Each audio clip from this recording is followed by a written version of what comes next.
Hello everyone, this is Tetrafolium, and I'm here to make a video that I didn't think I was going to make, but I got the pleasure of playing a viewer of my channel on ladder.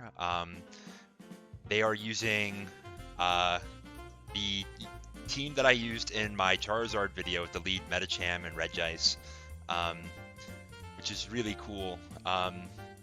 Good to see that some decent players, like this is a gamer who was at 1648 at the time that I played them, uh, using some of my teams. Well, granted, some of the teams that I've used are not exactly like my original creation. They're tweaks on some other teams that I've seen, but and this Metacham team, this Charizard team, really, I think it was meant to feature Charizard. Um, was not my original creation. It was just something that I iterated on as I saw it on a Smogon forum somewhere.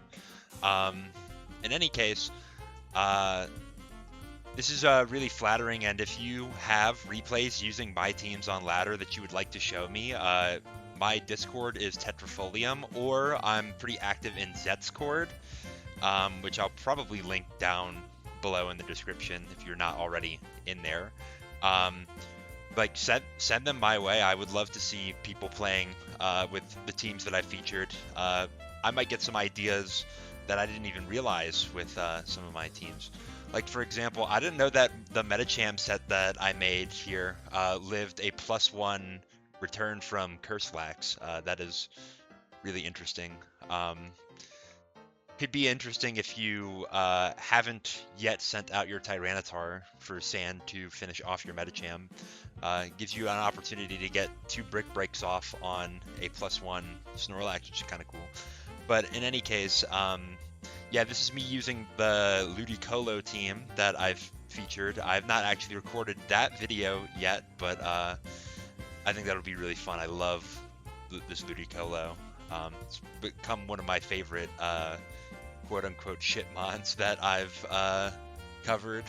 But in any case, yeah, you might see the Scizor in the right, and we're going to be talking about the Scizor team that I featured, which of course was not my own creation, but was something, again, that I iterated on, and this whole preamble here is for my opponent here. I'm going to pronounce their name ipierrot. I don't know if that's right. That sounds maybe a little too French, but I don't want to call them ipierrot. I don't know. Sorry if I'm mispronouncing it, but I'm going to go with ipierrot. They sent me some replays that I think would be very interesting to watch. And after this battle is done, we will get into it. Pretty straightforward from here. Zapdos is going to clean up. I believe I have HP Grass on this Zapdos. Yes, I do. And then that's going to kill off the Swampert. And Charizard is in. They Fire Blast, and I get the kill with Thunderbolt. And yeah, that's in the chat. I don't know if you saw it. This is a long, long chat. They said they should have stuck with the Scizor team, and I said I hate that Scizor team, and I kind of do. I don't really like that Scizor team. We're gonna look at it again just to sort of remind ourselves what's on it. It's got the lead Breloom, max speed with Spore and Stun Spore. We've got a Thunderwave Gyarados down at the bottom. I'll highlight that right there. And a Pursuit Tyranitar, Mixed Metagross, Utility Lax, and then this Endure Salax Scizor. The idea with this team is that you're going to use your other 5 Pokemon to set up for a Scizor sweep. Breloom's going to put something to sleep. Might also get a Stun Spore off on something. It's threatening Blissey and Snorlax and Tyranitar. It's It's a good facilitator of early momentum. Tyranitar is there to eliminate Gengar, who can be pretty tough for Scizor to eliminate. You're going to need, I think, +3 usually, or sorry, +4 usually to remove Gengar with your own Scizor.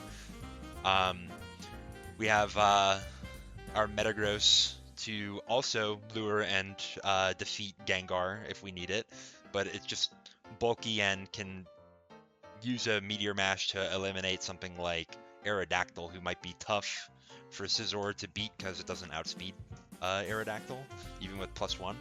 And that's kind of the vibe of this team. And I said, okay, well, what can be done with this team? And apparently, go on here to the scene. Also, I put a picture of the featured Mon up in the corner as per the suggestion of a YouTube commenter. I could still work on this layout a little bit, but I'm not sure exactly what to do. So if anybody has any suggestions, like, I don't know, black out the top, like where it says Pokemon Showdown Beta up at the top. Like black that out. Sure, I could do something like that. Or if somebody has like some other suggestion, I could try to figure something out. But they showed me this replay here against a player called Your Dagon Zero, who at the time of this game was at 1900 elo. I could never imagine getting that high myself. But yeah, they played against, at the time, this was the person who was on top of the ladder. They may still be on top of the ladder for all I know, but yeah, 1900, that is no small feat. And they said they were using this Scizor team, so let's see what happens here. Lead Breloom versus lead Tyranitar. You love to see that as the Breloom, and okay. Immediately gets the Sky Uppercut kill on Tyranitar. That makes me wonder what the Tyranitar was trying to do. Maybe it was Lum Tyranitar and thought it could get away with going for the Sleep Sack, except it's not actually a Sleep Sack because you have Lumberry, you wake up, get the DD, and then maybe you have a move to kill Breloom. I'm not sure. Generally, I would not stay in with Tyranitar against a Breloom, but also I'm not 1900 on the ladder, so I might, maybe that's not a, maybe there's some intelligence behind that play that I'm not seeing. We could see maybe a Doug follow-up, but instead we see Arrow. Arrow's kind of nice because it does not allow Breloom to get the Spore off, as we will switch to Gyarados, and Aerodactyl goes for Earthquake. I'm assuming that that's to hard call out something like a Metagross switch, but again, I don't know if that's like, there's kind of two hard reads on the first turn, and I'm not usually a big proponent of playing so, in a sense, risky early on. Like, Earthquake would not have killed Breloom, and if Breloom put the Aerodactyl to sleep, then it was setting up for a Focus Punch. But there might be a Gengar on this team. Maybe that was not a huge concern if the Arrow got Slap Sacked there, but Gyarados was the perfect switch-in for an Earthquake. Now Skarmory is going to be in and get Thunder Waved, which is not good for Skarm. Would have been worse on Aerodactyl, but needless to say, you don't like to have that on Skarm. Skarm even loses a turn to get a potential Spike Up, as Tyranitar comes in and Fire Blasts. I assume the Swampert's going to protect, yes, scouting for HP Grass. Gyarados is in, threatening to Taunt, but we actually don't have Taunt. Instead, we actually switch to Snorlax, which is good, catches the Toxic, even if it hit, we're Immunity Snorlax on this team. And now Snorlax versus Skarm, generally a bad matchup, but this Snorlax has Focus Punch, and it does 36%, which is a little bit more than you typically expect. To me, this communicates that this might be a YOLO Skarm. Skarm gets paralyzed again, 3 turns in a row. It's paralyzed. That's really bad. Well, I mean, not exactly in a row, but the 3 moves, the 3 previous moves that Skarmory has clicked, it has lost its turn to Paralysis. Goes for Protect to heal itself out of Focus Punch range, and goes for Hidden Power, which again is emblematic of a YOLO Skarm. So there you go, YOLO Skarm to 1900. It can be done. Tyranitar will come in now on a Spike, go for a Fire Blast, and gets the burn on Swampert. I think that's awesome. This is why I love to click Fire Blast even on a switch-in, but this Swampert happens to be Refresh. Still pretty big for the Tyranitar though, because that gets rid of Swampert's ability to do anything else, like go for Surf Chip, which would have been nice into the Metagross. Now Gyarados will switch in, and Swampert will switch out. Now we have Metagross versus Skarm, but we're mixed meta, so we can go for HP Fire. Swampert comes in to scout it, goes for Protect. Metagross is opting to stay in to beat down the Swampert, which I like. The Dark type is removed. You don't have any Tyranitar anymore, so there's probably not a great switch into Psychic. Even Skarmory, who would generally switch into Psychic pretty well, is going to get HP fired on follow-up, so that's really bad. Spadef drop on the Swampert. Now Psychic is going to kill. I think even after Protect Chip Healing, you will kill. So the opponent will switch to Skarmory, get Psychicked for a modest 18%. Now HP Fire onto Zapdos, not doing that much, but Metagross is healing back up. Like, now it's at 76, so it can do a lot. Zapdos is going to Protect, probably trying to scout the Boom, but Snorlax will switch in, which is, I think, a very smart switch in. Gengar is revealed. See if we go for a Shadow Ball. We do. Into Skarmory, who's taking it pretty well, but Focus Punch should put it pretty low. Skarmory's going to opt to Hidden Power again. Probably Hidden Power Ground, as is common on YOLO Skarm. But now Snorlax explodes and gets the Skarmory out of there. That is a great play. I love this particular Snorlax idea because it definitely makes Skarmory have some tough decisions about, should I Protect? Should I get my Spike up? Should I go for Drill Peck? It's really nice for that. Now, against the no attacks Toxic Skarmory, it's just going to get Spikes up most of the time, but you can punch it into range of Boom, and then if you get the Boom right, then you can get rid of the Skarmory pretty easily. The Paralysis definitely helped, and the Skarmory got kind of unlucky. It could have got more Spikes up, which would have made it a little bit harder on ipierrot going into the end game here. But as it stands, we're pretty solid. Breloom comes in and reveals to be faster than Zapdos, which is why I like the Jolly Breloom. So it can go for Spore to put something to sleep, and your Dagon opts to allow the Gengar to go to sleep. Now ipierrot predicts a switch out to try to get a Stun Spore on something, but Gengar stays in to burn a turn. Now Swampert is in, probably fine because you have Refresh, you could get rid of the Paralysis.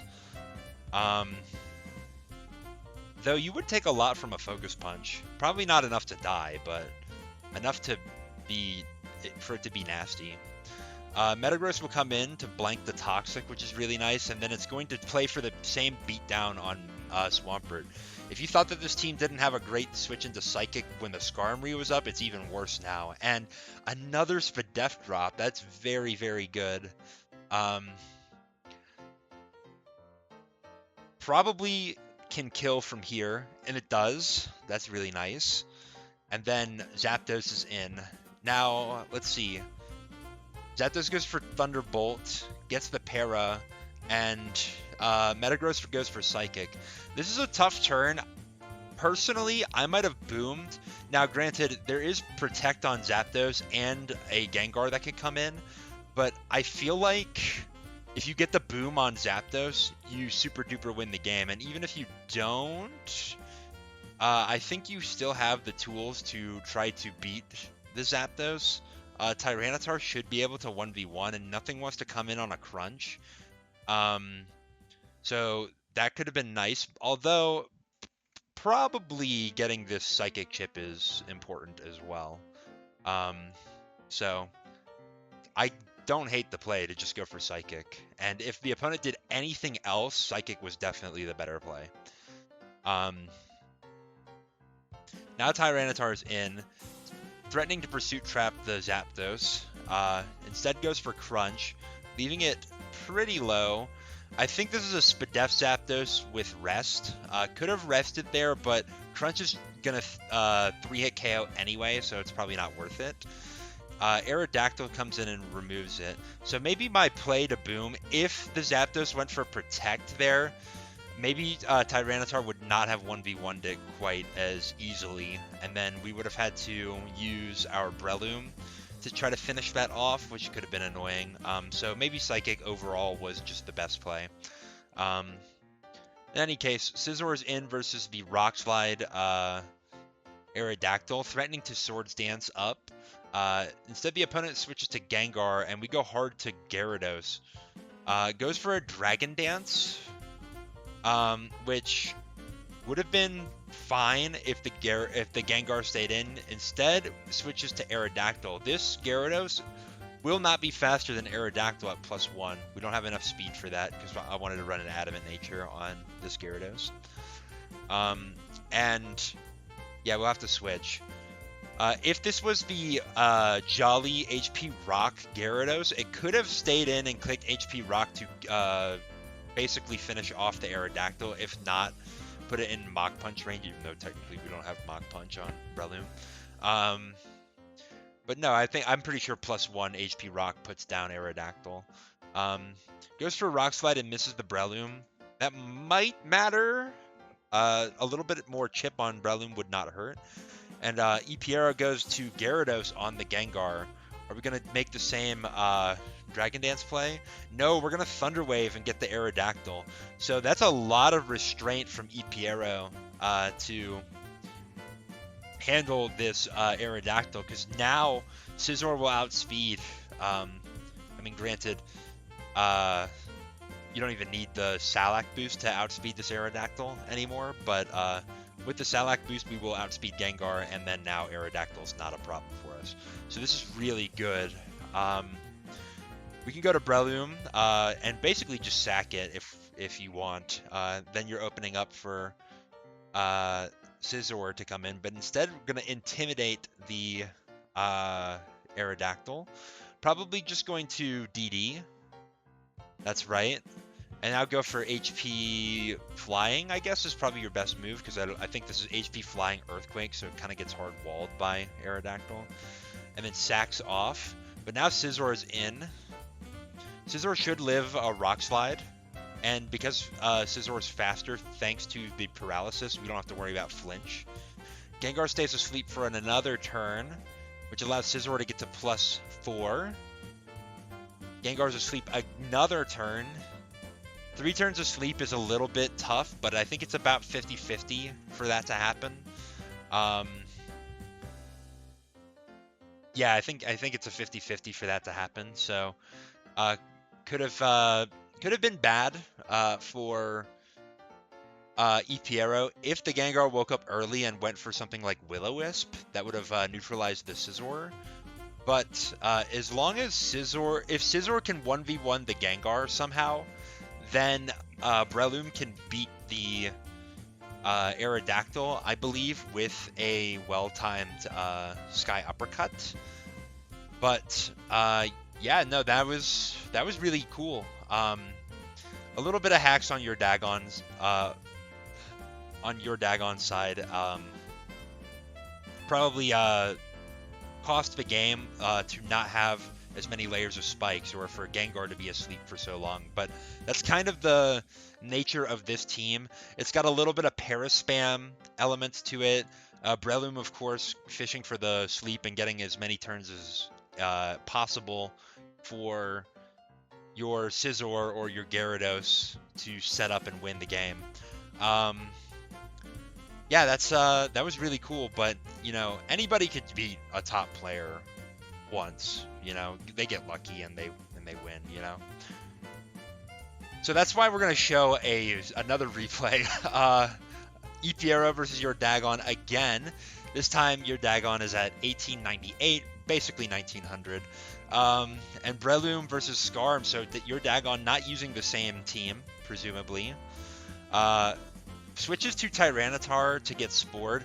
I kind of like this play, going to Tyranitar to Sleep Sack it, because Tyranitar's never beating Breloom in a 1v1, unless you're like something insane like Dragon Dance HP Flying, which I've seen that set before, but I don't know how good it is.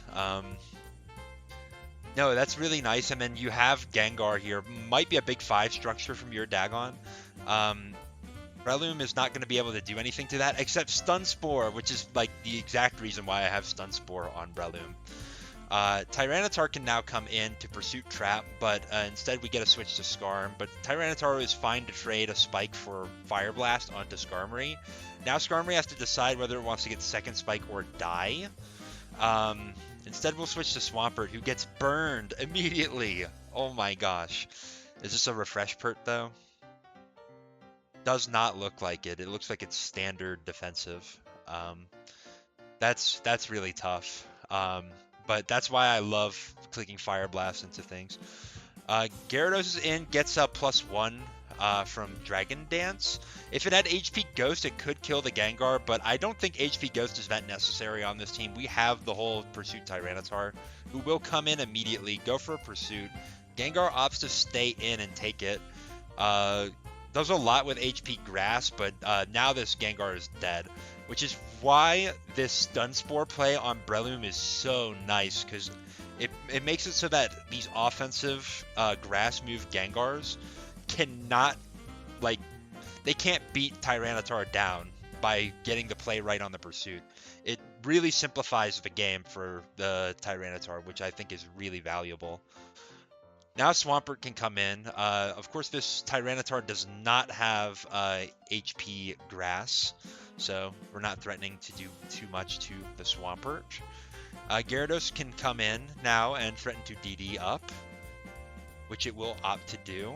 Skarmory comes in, who can probably Chip Heal out of range of Gyarados. It doesn't even need to. It gets a Toxic off on the Gyarados, which is really nice for the Skarm. Now Gyarados is on a timer.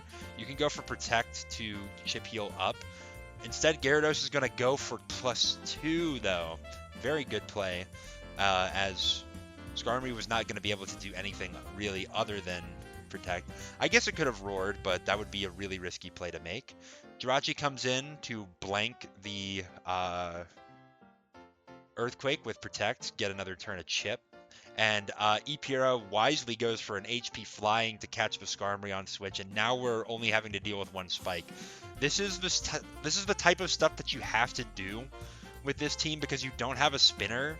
You have to play aggressive into the Skarm, and even if the Jirachi stayed in and killed the Gyarados, it is so much more worth going for HP Flying into Jirachi to deny Skarmory the opportunity to come in than to get the Earthquake damage on Jirachi. We can lose Gyarados and still win the game from here, but we do not want to let Skarmory come back in and get all 3 layers of spikes up. So very, very nicely done by ipierrot. I love that play. Snorlax can come in. It's threatening to 1v1 the Jirachi. Goes for Body Slam. Not going to get the para. I see the vision here, because Protect on Jirachi is very not... That's not standard on anything other than like a Wish Protect Rachi. So I would not have expected Substitute myself. Kind of interesting. We don't have Earthquake on this Snorlax to beat down the Rachi, but we can go for some Focus Punches. That would break the sub. That would help us out here. Instead, ipierrot is going to opt to switch to Metagross on a Fire Punch Jirachi, which can be a little scary, but thankfully we're mixed meta, so we don't have to worry so much about getting burned, but we do have to worry about taking a lot of damage. That being said, though, if Rachi's going to sub-protect, Metagross is also going to get a bunch of HP back, so you're Dagon opting not to set the substitute, instead just going to go for Fire Punch to kill off the meta.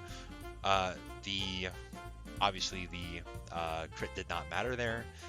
We cannot go for Spore since the Tyranitar is already asleep, so Breloom is opting to come in to get some Sky Uppercut chip on the Jirachi. This is important because, yes, we're probably going to lose the Breloom here, but we absolutely need Jirachi eliminated for Scizor to come into sweep. We don't want to give the opportunity for Jirachi to burn the Scizor. That would completely ruin Scizor as a Pokemon. Thankfully, none of these Sky Uppercuts are missing, or if they are missing, they're on Protect turn, so that's really nice for us. This is a fairly quick Jirachi to outspeed Breloom. It's probably 270 to outspeed Heracross. It's kind of interesting. Now Snorlax will come in to try to eliminate the Jirachi. I'm kind of surprised we don't see Gyarados trying to come in here, but I guess it kind of makes sense. Although Snorlax is kind of getting gamed on right now. The Focus Punch was kind of nice to get the substitute, but the Jirachi went for Fire Punch to stop that. If Snorlax got burned there, we could be in massive trouble. I'm also kind of curious, why not go to Tyranitar? It's possible that this Jirachi has a move that hits Tyranitar pretty well. You know, Fire Punch is only doing but so much. But, yeah, I guess if you get enough plays right, the Snorlax can win, as long as it doesn't get burned. But, yeah, you play with fire, you're going to get burned, right? I kind of expected it to happen at some point. Now, at this stage, I would probably boom the Snorlax, even if it's on a Protect turn. Okay, opting to go for another Shadow Ball. Maybe that's fine. You could always boom on the next one. But yeah, boom is basically the only thing that's going to break the Jirachi sub, so that's important there. Now Tyranitar can kind of go for whatever. Opts to go for Crunch, which is pretty smart, I think. And now pursues the Jirachi as it switches out. That's awesome. Tyranitar is in. Do we have Brick Break on this? Yes, we do. And yeah, now Tyranitar is screwed. Jump Bluff. Okay, I did not expect to see that. Gonna go for Encore. Really nice into the Tyranitar. Probably gonna set up Sub or Leech Seed or something, which could be really nice. Gyarados is in. I think just willing to sack.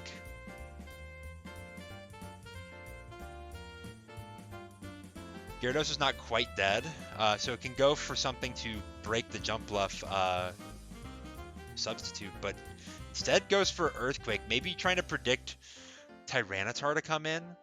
I don't know. I think it was definitely worth just attacking into the Jump Bluff. If you get a little bit of damage on Tyranitar, it's kind of whatever. This Tyranitar will wake up immediately after the Sleep Powder, but it's Leech Seeded. Jump Bluff can kind of just go for Substitute. Yeah. Interesting. Can Scizor win? HP Rock is obviously going to break the sub. It's probably going to do a lot to Jump Bluff. Jump Bluff can't really afford to do anything other than Substitute. Scizor is just going to trade into this Jump Bluff, I think. And this is actually not terrible for Scizor, because if it gets down to Salac range, it's going to be faster than Jump Bluff. So Jump Bluff is not going to be able to sub spam down. Scizor is kind of low. You can switch out, though. You'll take spike damage. Alright, Tyranitar's dead. You'll take spikes damage. You're not quite in Salac range, which is important to know. Goes for HP Rock to catch the Jump Bluff. That's really nice, because any other play would have lost a Jump Bluff. Because Jump Bluff would have just went for Encore and beat it. Now, Scizor is going to endure, get the Salac Berry. We have a 200 base power reversal into a 35% Swampert and a 36% Tyranitar who's asleep. So, yeah, there you go. No, that was a great game, honestly. Really nicely done into the jump bluff. Your Dagon definitely made the right plays to turn it into like a 50-50 at the end, which was probably the best that could have been done. Um, but yeah, no, that was really solid. It's really tough because if the Swampert stayed in to try to attack the Scizor, put it into Salac range, then Scizor is now gonna outspeed, and will just it'll just beat Jump Bluff. You can't even really go for like Ice Beam to not put it at 1 HP, because if the Scizor goes for Swords Dance, then it's still over. So yeah, it's not great. Um, I think probably if you're predicting Swampert to stay in, you should just go for Endure because Swampert's wanting to kill. But yeah, no, this was awesome, and I think this is what makes this team really fun to play with. Is that sometimes you'll be on the back foot. Like Scizor can win; it can sweep a team of like 4 or 5 Pokemon if the prerequisite chip and status has been applied. But you have to get the plays right to make it work. So maybe some people don't like that. You know, too many 50-50s makes the game, I think, a little bit of a crapshoot, too much variance. But like right at the end here, I think it's so exhilarating to try to play and get it right.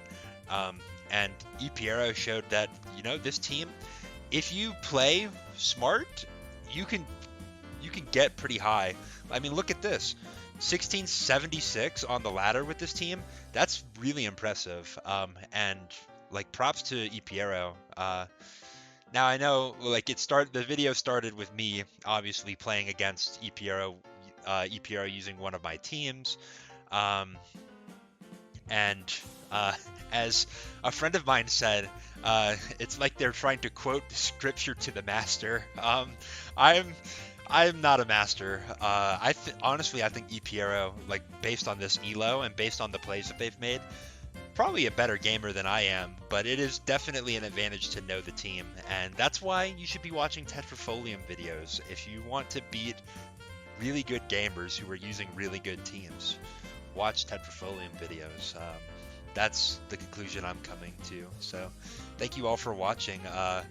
This video will probably be going up way later than when I actually did it, because I want to show off my Ludicolo team first. But no, thank you all for watching and subscribing and commenting and liking and doing all the nice stuff for YouTubers.